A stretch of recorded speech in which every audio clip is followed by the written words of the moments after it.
Graça e paz, boa noite, boa noite. Estamos aqui na leitura do livro do profeta Isaías, no capítulo 6, né, quando inicia o chamado, a vocação de Isaías, o chamado dele por Deus, quando ele estava provavelmente no templo, né. Eles gostam de detalhar, colocando a data. No ano em que faleceu o rei Uzias, eu, Isaías, vi o Eterno sentado sobre um trono alto e sublime, alto e exaltado. A aba do seu manto preenchia todo o templo. Então é uma visão que se sobrepõe a glória de Deus sobre a figura majestosa, celeste, gloriosa, se sobrepõe ao templo físico. É uma visão do eterno, do espiritual se sobrepondo ao físico, ao material. Nessa visão que ele tem, que ele apresenta aqui, o Deus Todo-Poderoso, o Eterno, exaltado, sentado sobre um trono alto e exaltado, e a aba das roupas, né, demonstrando a majestade de Deus, a soberania de Deus. Ele tem essa visão dos céus, né? Ele tem essa visão do trono de Deus, representando o trono, sempre o poder, a autoridade, o domínio, né? O Todo-Poderoso governa e sustenta a sua criação. Isaías está tendo uma visão, e nessa visão, importante lembrar que na concepção do povo de Israel, o templo físico era uma representação de um templo celestial, porque Moisés havia recebido ordens específicas de como construir o tabernáculo, né? O tabernáculo para os sacrifícios, enquanto o povo ainda peregrinava pelo deserto. E o templo era uma extensão, uma ampliação de todos os conceitos do tabernáculo móvel. Então, essa visão de que é uma representação física de uma condição eterna e muito superior. E os judeus tinham o templo sempre numa elevadíssima consideração, como nós já falamos, né? Mas nessa visão, como todos os profetas, como todos os homens de Deus, quando tem uma visão que arremete à figura gloriosa, né, à glória, à Shekinah, ao trono de Deus, os olhos não conseguem contemplar, então eles nunca têm uma visão da pessoa, do ser, mas de vestes gloriosas, de um trono majestoso, por assim dizer. E via de regra, do trono, a visão sempre vai descendo para os seres que estão no entorno desse trono, como nós vimos em Apocalipse lá, nas visões, nas muitas visões de João. Em torno dele posicionavam-se serafins. Cada um deles tinha 6 asas. Com 2 cobriam o rosto, com 2 cobriam os pés e com 2 voavam.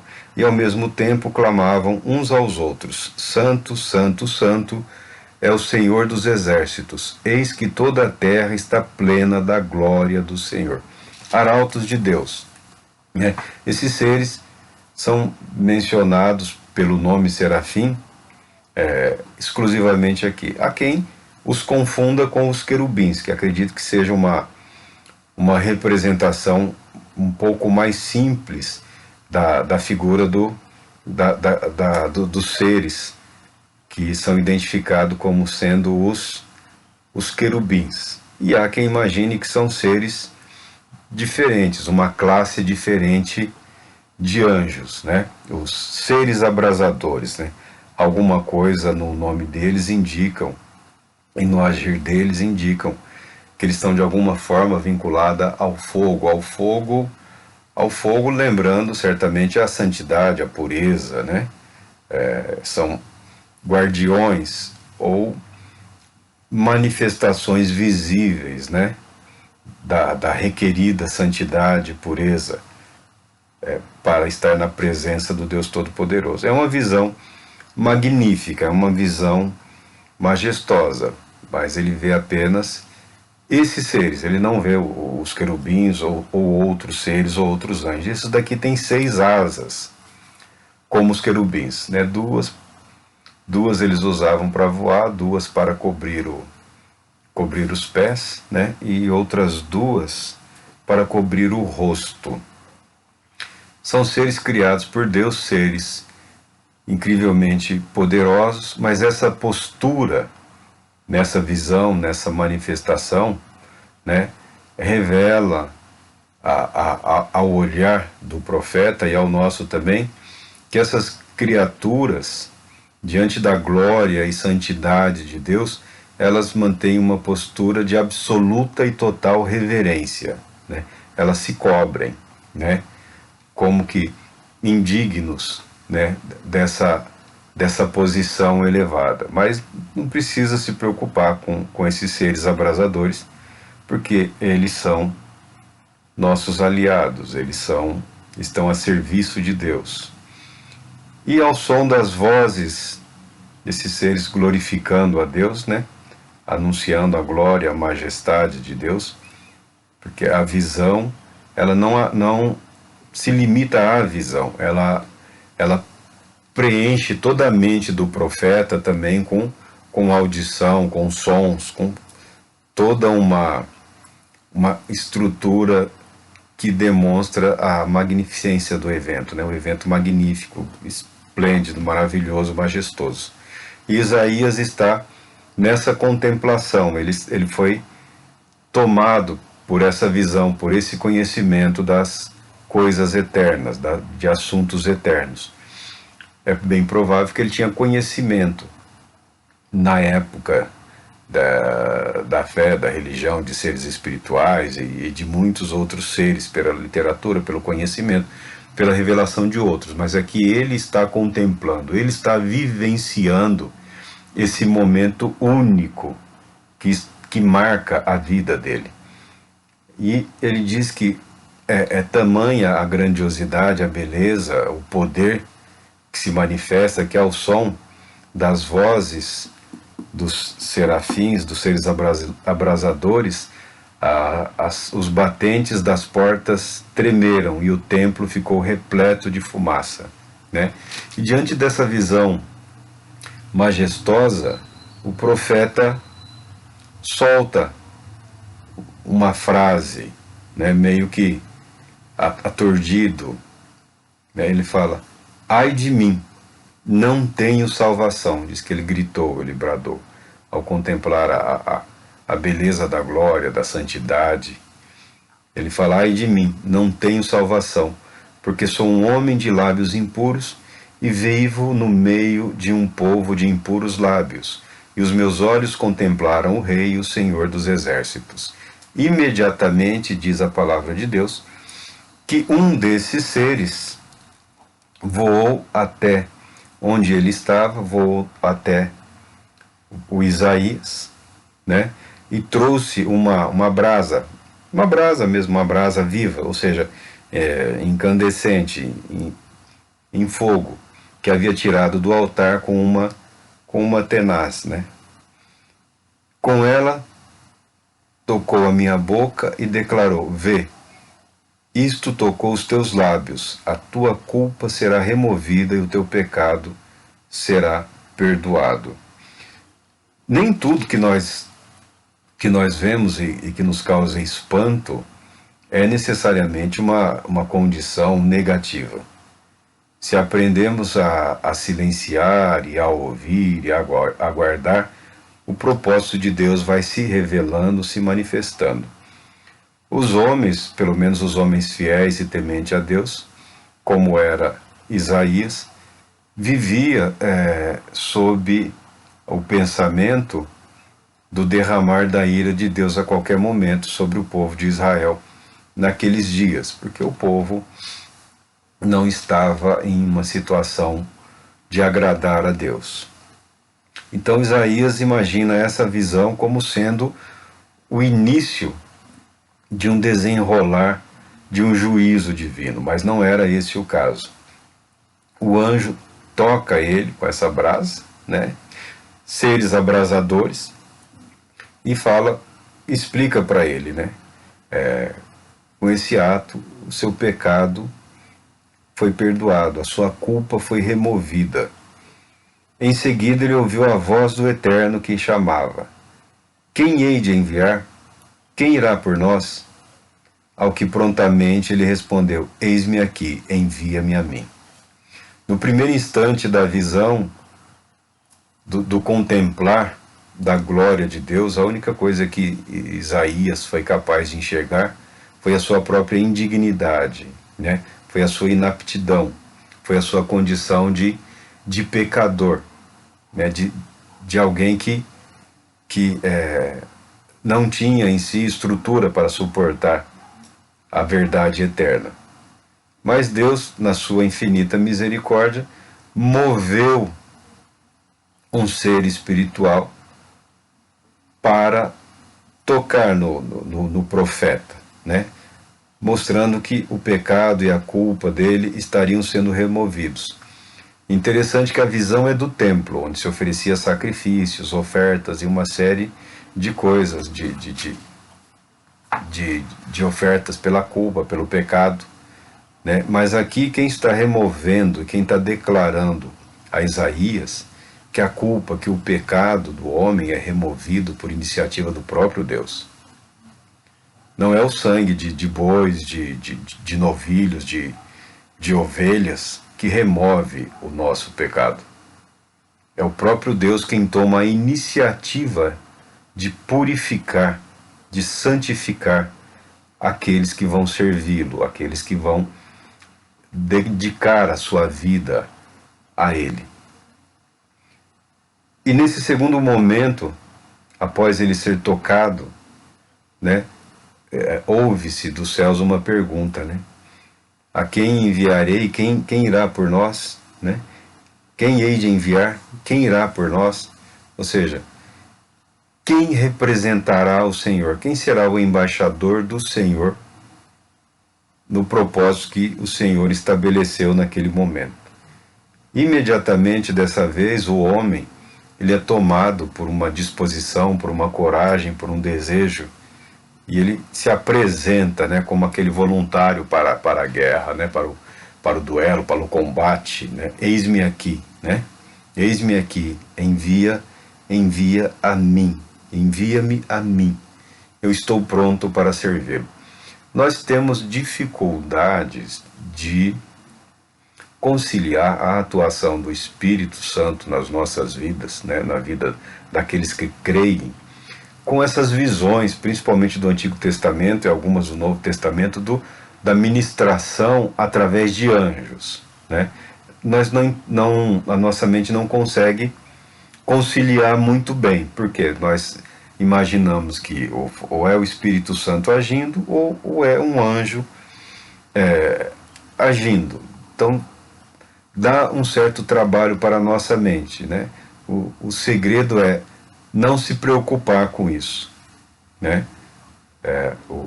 A ideia é que o próprio Deus toma a iniciativa de salvar, de santificar, de justificar, de capacitar, de moldar, né?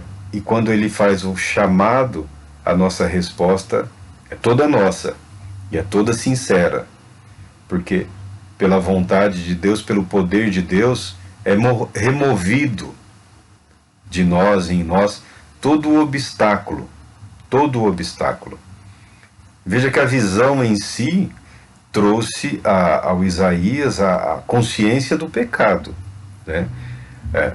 O que eu tenho tocado na questão da espiritualidade, que alguns propõem aí uma jornada espiritual para uma contemplação, mas sem entrar nos detalhes, ainda que a pessoa entre num estado de contemplação, que a disposição havia em muitos e muitos, né, que nós vemos aqui no passado, havia, junto aos profetas, havia uma série de discípulos, todos buscando um preparo, uma dinâmica espiritual, uma capacitação mental, física, espiritual, para, caso o Senhor Deus quisesse, eles serem chamados ao ministério profético, estariam prontos para servir a Deus, e serviam também auxiliando os profetas, né? Escrevendo, gravando, enviando as mensagens, indo à frente, das mais diversas maneiras. Mas o que muda o homem em si não é tanto a contemplação ou a visão, né?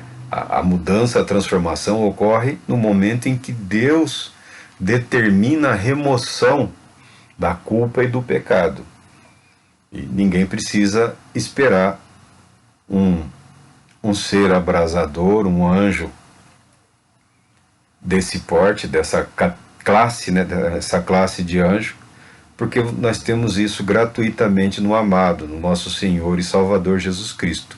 A remoção da culpa, né, a remoção do pecado, a purificação dos nossos lábios, indicando assim uma declaração de santidade, pelo menos uma posição, né, justificados, perdoados, justificados, santificados, ocupamos uma posição diante de Deus, né, uma posição de comunhão com o Filho, participando ativamente da adoração ao Pai. Nós não precisamos esperar que seres dessa grandeza se manifestem nas nossas vidas, né? Sempre que eu falo de anjos, eu lembro de um irmão querido que já se foi, né, numa daquelas conversas, né, domingo de manhã, né, ele foi muito abençoado por Deus várias vezes, né, vários livramentos, até que um dia, por fim, ele foi vencido pela doença e está com Cristo. Mas ele uma vez me procurou, né, falou: irmão, me fala uma coisa. Eu falei: pode falar, pode perguntar. Ele falou: você já viu um anjo? Eu falei: olha, eu sei que eles existem, né? Eu sei da existência de anjos. Agora, se eu disser que eu vi um anjo, eu estou mentindo pro irmão, porque eu nunca vi um anjo, né? Aí ele relatou, né? Ele falou um homem de mais idade que eu até, né? Mas na fé, naquele amor pelo Senhor, né? E naquela concepção, né? De que se fosse capaz de ver um anjo, né? Seria uma grande bênção, uma grande alegria. E ele falou desse desejo que ele tinha de ver, de ter uma visão de um ser espiritual, um ser dessa magnitude, né? E foi uma conversa dessas que se tem por aí. Eu achei muito interessante, né? Eu achei uma conversa até interessante, porque eu nunca tinha pensado nisso, né? Nunca tinha entrado nesse detalhe, né?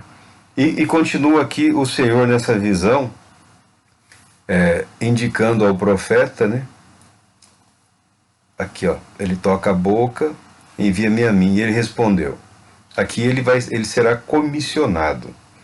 Vai e dize a este povo: podeis ouvir constantemente, mas não haveis de compreender. Podeis ver e continuar a ver sempre, contudo jamais percebereis.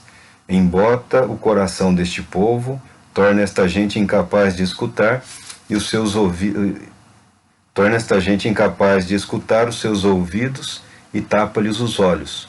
Que essas pessoas não enxerguem com os olhos, não consigam ouvir mediante os ouvidos e não possam entender com o coração, a fim de que não recebam a conversão e se tornem sãos.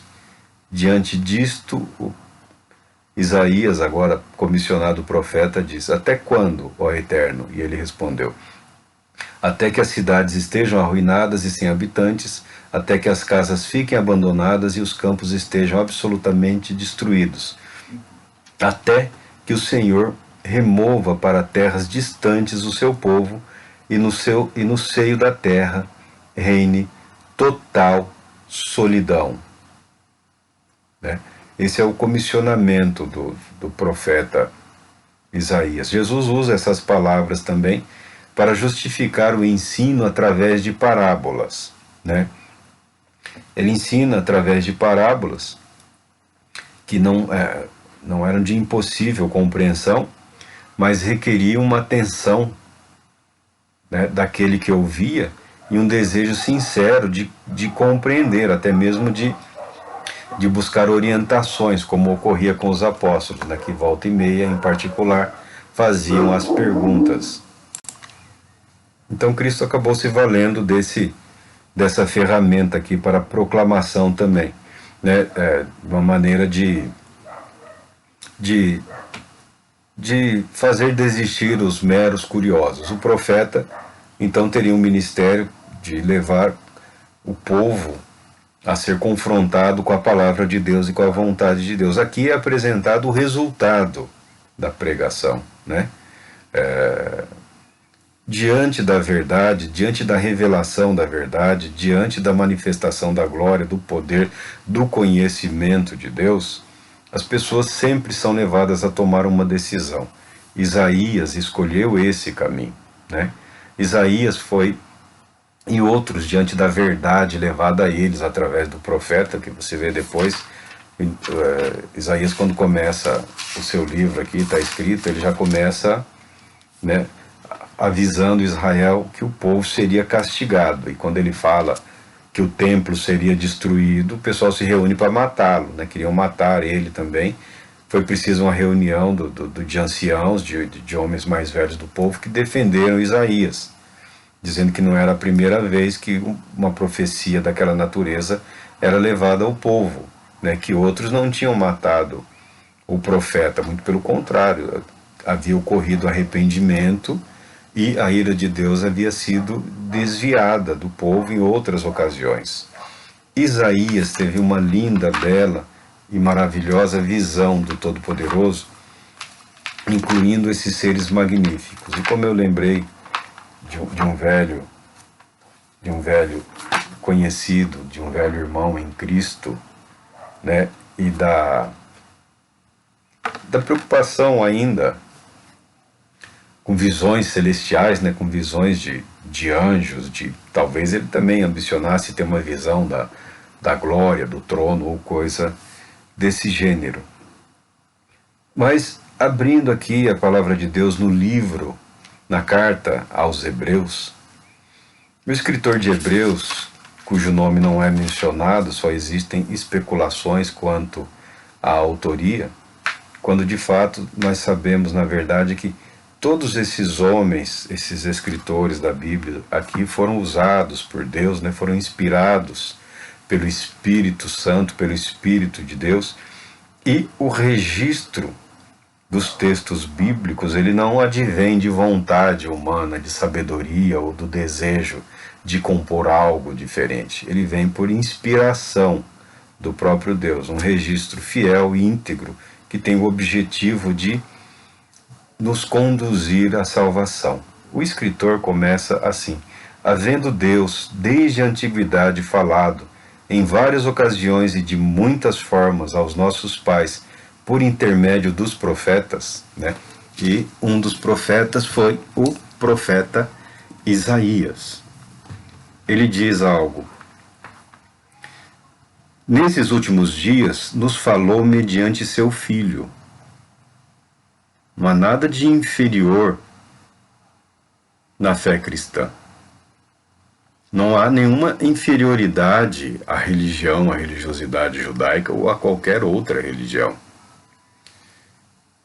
Nos últimos tempos, Deus nos falou mediante seu Filho, a quem constituiu herdeiro de tudo o que existe e por meio de quem criou o universo.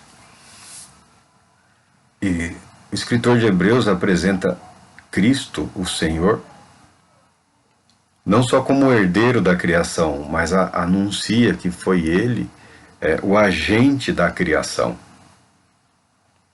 Quando a Bíblia declara que no início o Senhor criou os céus e a terra, a criação foi realizada, foi efetuada por intermédio do Filho, é o que está dizendo aqui o nosso profeta escritor aos Hebreus. Uma revelação fantástica, uma revelação extraordinária.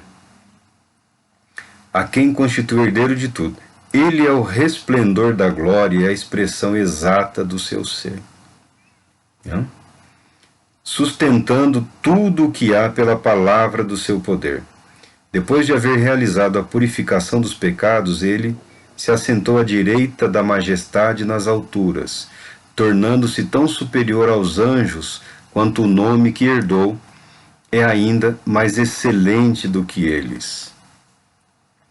Muitos cristãos, muitos cristãos ainda hoje estão preocupados com o ministério de anjos, né, com a atuação de anjos. Eu me referi ao irmão de maneira respeitosa, né, que eu respeitava e tinha por ele apreço.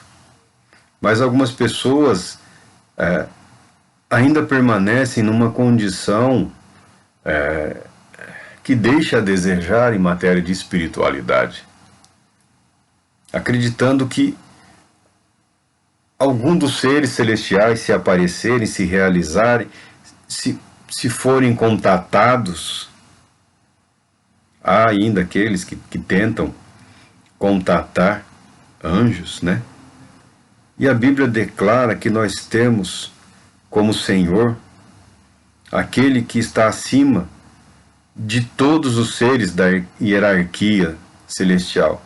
Aliás, outros textos, o apóstolo Paulo fala que está acima de todo principado, potestade, domínio. Faz uma referência não completa, mas ele faz uma indicação de algumas categorias de seres. E nós imaginamos que sejam muitas, sejam diversas. O apóstolo Paulo não entrou neste assunto, os apóstolos não se preocupavam com isso, porque naquele tempo que não faltava era gente cultuando o anjo, alegando visão de anjo, né, trazendo à tona histórias de anjos que pelos nomes isto e aquilo, e hoje voltou também, né? Hoje retornou o conhecimento dessas coisas pouco úteis, né? Está liberado aí a quem quiser, e algumas pessoas não exercitadas na palavra e no conhecimento do Senhor estão atraindo sobre si confusão, né? Atraindo sobre si algo equivocado, né? Foi como eu falei, nós temos dificuldades de administrar a atuação do Espírito Santo e o ministério dos anjos. Nós sabemos que eles existem, eles têm um ministério a nosso favor, inclusive, mas não conseguimos. Dando uma olhada rapidamente lá no livro de Apocalipse, ele apresenta uma imensidão, inúmeros anjos, o anjo das águas, o anjo dos rios, o anjo que fica em pé no sol, o anjo do livro, o anjo das trombetas, mas querendo dizer que tudo que nós entendemos como natureza ou poderes da criação, eles estão debaixo do domínio de Deus, que toda a criação obedece a Deus. Se existe um poder, uma manifestação de poder da criação, o profeta vê ali um anjo de Deus numa maneira de transmitir a verdade de que quem controla o universo é o próprio Deus. Aqui o escritor de Hebreus apresenta Jesus Cristo numa condição semelhante à do Pai, como agente da criação e como ministro da redenção, né? E ele chama a atenção aqui, né? Ele chama a atenção aqui. Porquanto, a qual dos anjos Deus alguma vez afirmou: Tu és meu filho, eu hoje te gerei? E outra vez: Eu lhe serei pai e ele me será filho? São servos de Deus, são ministros de Deus, são seres poderosos, muito poderosos, né? Mas todo o poder e dignidade deles está em função do propósito estabelecido pelo Senhor, pelo Criador. Eles não podem, não devem ser objetos de consulta. Eles não podem, não devem e não aceitam ser objetos de adoração. Nós vemos através da Bíblia várias vezes em que, no momento em que anjos são vistos protegendo a pessoa a ser abençoada, aquela pessoa a quem é transmitida uma verdade ou a vontade de Deus, através de um anjo, esse anjo ele surge como um homem numa estrutura física, psicológica, num apoio àquele que está sendo abençoado. E todos eles rejeitam a adoração. Invariavelmente, eles resistem, né, eles rejeitam esse comportamento típico do homem quando se depara com uma manifestação de poder de Deus, ainda que seja através de um dos seres criados, né, através de um anjo. Os anjos de Deus não aceitam, não admitem isso, né? Eles indicam que toda a adoração deve ser direcionada somente ao Pai, somente a Deus. E aqui nós temos acesso àquele que está acima de toda a hierarquia angelical que se possa imaginar. Jesus Cristo. Não é necessário estabelecer uma escalada.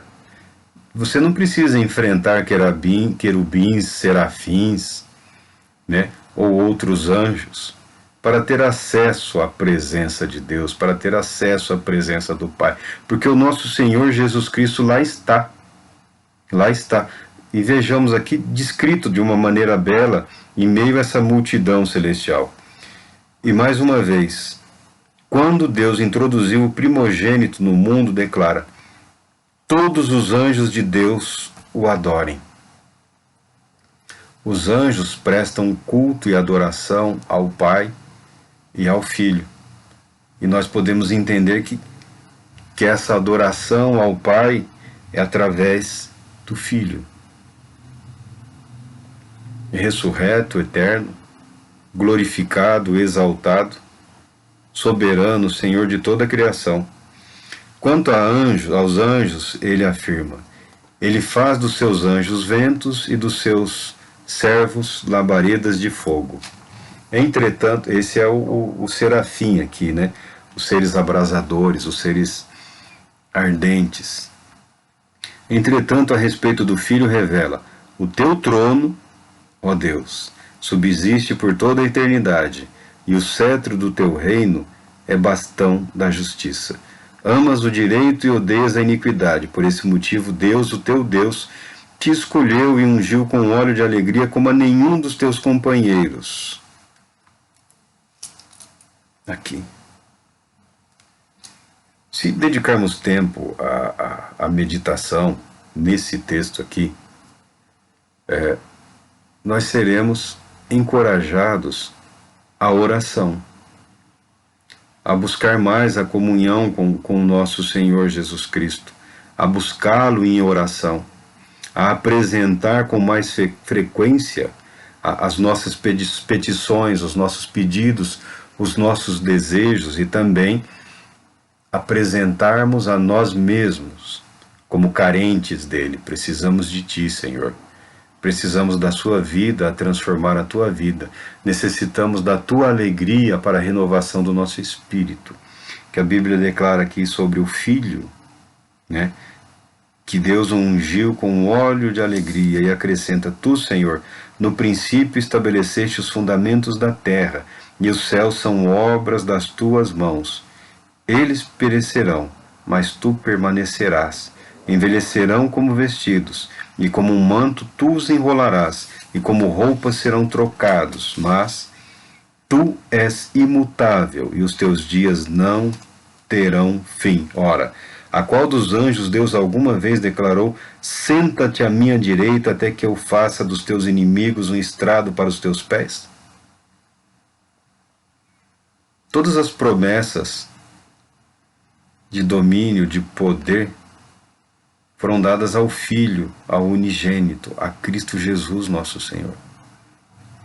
Se na visão da glória de Deus, se na visão do trono celestial, os olhos do profeta, se bem que o profeta não está lá durante esta visão, né, é uma visão, é uma acomodação à capacidade intelectual e mental do homem de verdades eternas e absolutas. É uma visão, mas é uma visão grandiosa, gloriosa, magnífica. E mesmo nesse estado mental, protegido por Deus, pela ministração de anjos ou do Espírito, a condição orgânica e psicológica e emocional do homem, do profeta, ela é protegida durante esse êxtase. Mesmo nessa condição, nenhum deles conseguem contemplar verdadeiramente absolutamente o trono da glória do Altíssimo. Eles têm uma visão que se desmancha, que cai, né? Que desce para as vestes que cobrem todo o templo e vai os seres que estão à volta, e a visão do homem para nesses seres, porque é suportável, né?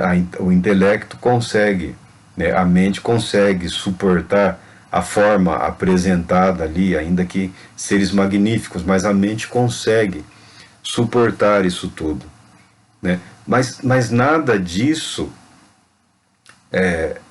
deve tirar a nossa atenção para o fato, ainda que seja glorioso, bonito, magnífico, de que o nosso Senhor está acima de todos esses seres. Não há salvação pelos anjos. Não há redenção pelos anjos.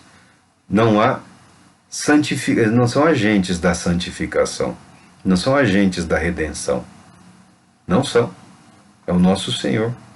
É a vida e obra do nosso Senhor que nos garante isso. Uma manifestação que tem o propósito de exemplificar uma condição é o que ocorreu ali com o profeta. Mas a verdade eterna e absoluta é o que ocorre nas nossas vidas através de Jesus Cristo. É nele que nós devemos nos concentrar. É nele, porque é através dele que nós recebemos tudo que precisamos para alcançarmos a vida eterna. Os anjos são servos. Os anjos são ministros. Não são todos os anjos espíritos ministradores enviados para servir em benefício dos que herdarão a salvação? Olha, há uma atividade angelical da qual nós não temos consciência, né? E não precisamos ter. Não precisamos ter. Isso faz muito tempo, a conversa que eu tive com aquele irmão, faz muito tempo mesmo, foi quase uns 25 anos atrás, quase 30 anos atrás, né? Talvez foi só um desabafo, uma emoção, um sentimento, ele só deixou extravasar algo que ele desejava, né? Não era uma ofensa, né? Mas a nossa preocupação hoje é com os ensinamentos que mudam a atenção e o foco. Se ao profeta a visão de Deus ela é impossível, se ao homem ele se acomoda visualmente através dos seres que ministram, nós somos convidados a contemplar a glória do Filho. Nós somos contemplados a buscar constantemente a presença do Filho.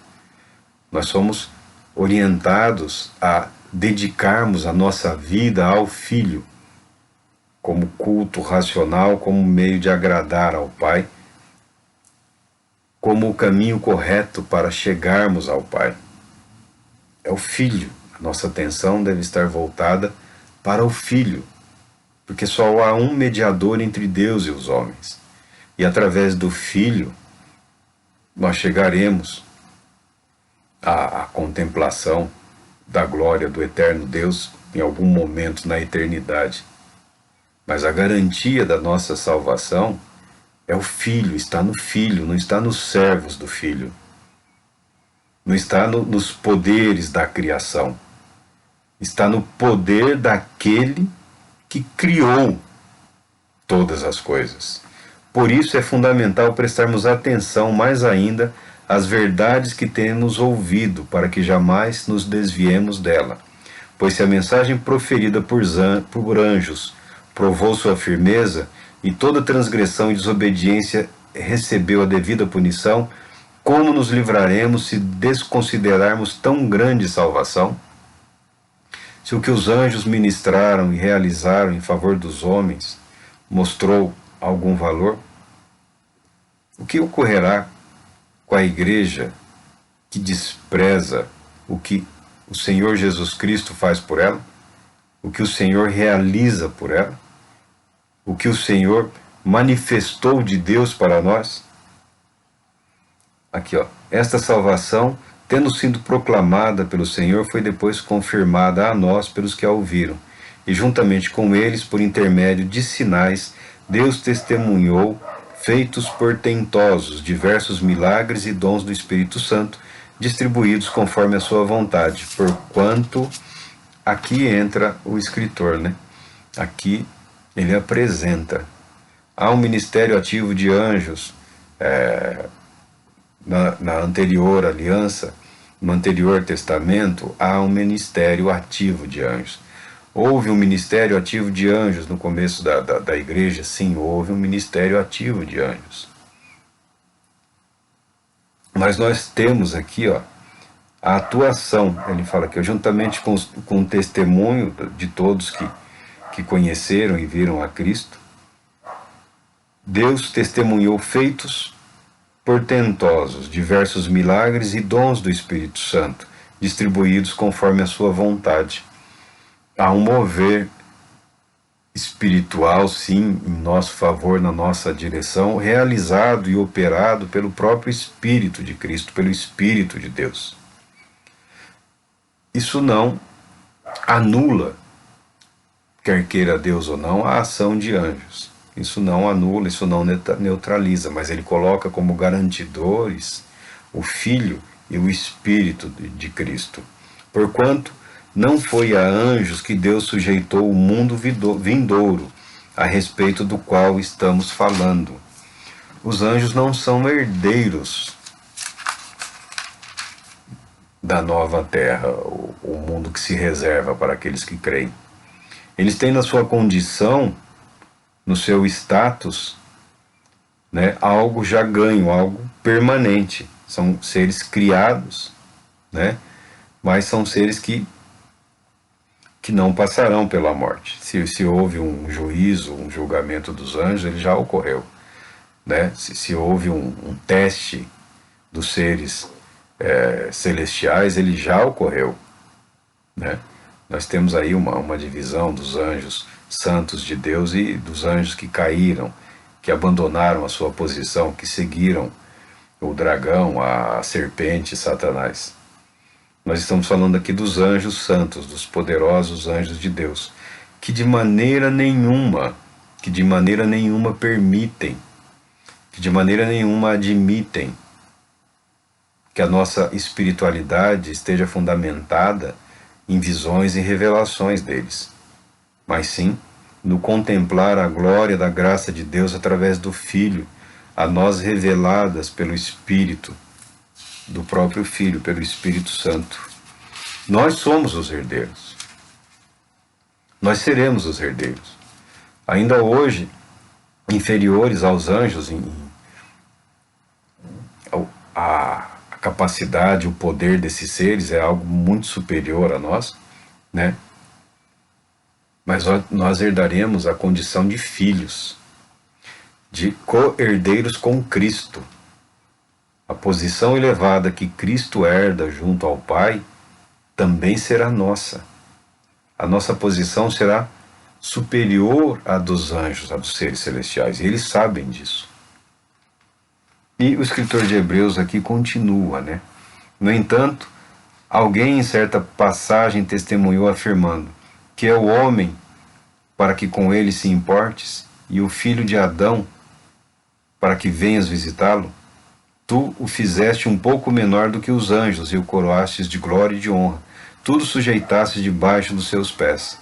E ao sujeitar-lhe todo o universo, nada deixou que não lhe fosse sujeito. Contudo, hoje ainda não vemos que todas as coisas estejam submissas a ele, observando, no entanto, aquele que por um momento foi feito menor do que anjos, Jesus, sendo filho, fez-se homem, sendo o Senhor da criação, o agente da criação, ele se fez inferior aos anjos, né? Desceu ao mundo na condição de homem, mas ele fala aqui, Por um momento feito menor do que os anjos, Jesus, coroado de honra e de glória, por ter sofrido a morte, para que, pela graça de Deus, em benefício de todos, experimentasse a morte.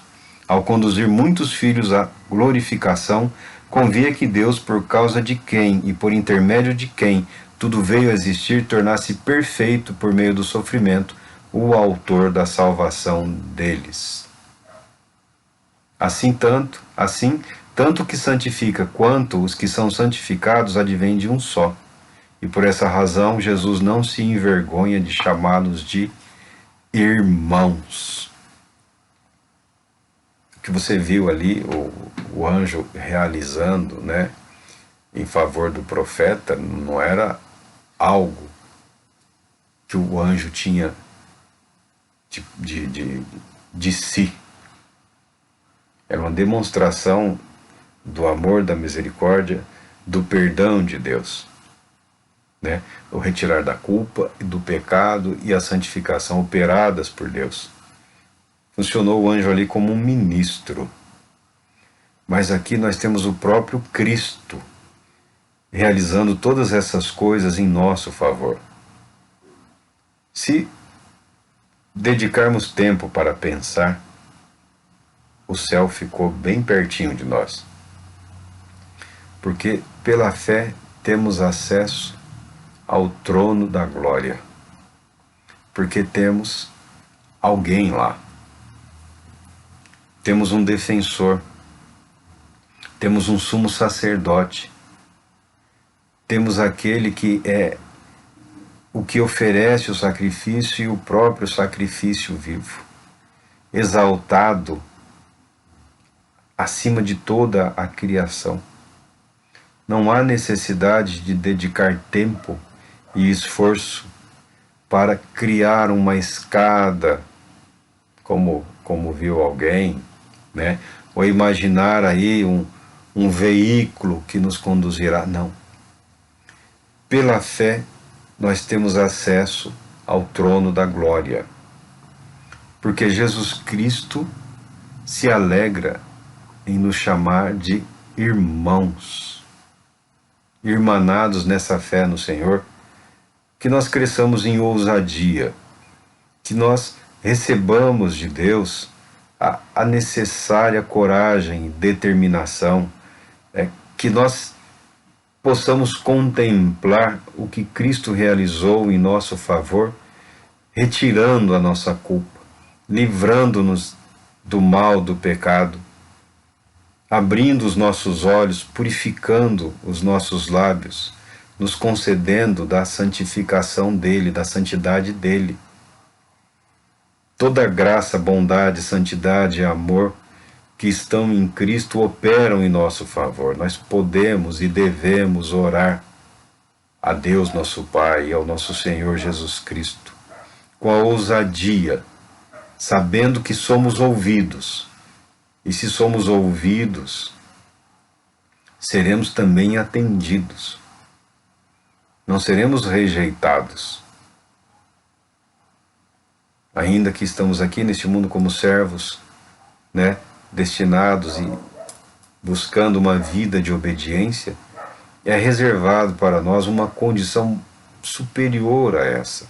Como diz o apóstolo Paulo, seja qual for a glorificação dos filhos, eu quero participar dela. Seja qual for a natureza da nossa ressurreição em Cristo, o importante é estar incluído nessa ressurreição. Seja qual for a posição que nos aguarda em Cristo para a eternidade, é infinitamente superior a essa, com toda certeza. Se nós acreditamos que o nosso Senhor está nos céus, nós estamos muito bem representados. Isso não é motivo de tristeza, não é motivo de desespero, muito pelo contrário, é motivo de alegria, é motivo de muita alegria, por saber que temos alguém junto ao Pai, intercedendo por nós, justificando as nossas vidas, santificando as nossas vidas, abençoando os nossos atos e garantindo que do trono de Deus venham as bênçãos a nós reservadas. Essa é uma garantia da fé em Cristo Jesus. Que Deus te abençoe poderosamente, que a graça salvadora se manifeste plena na sua vida. Deus te abençoe. Boa noite.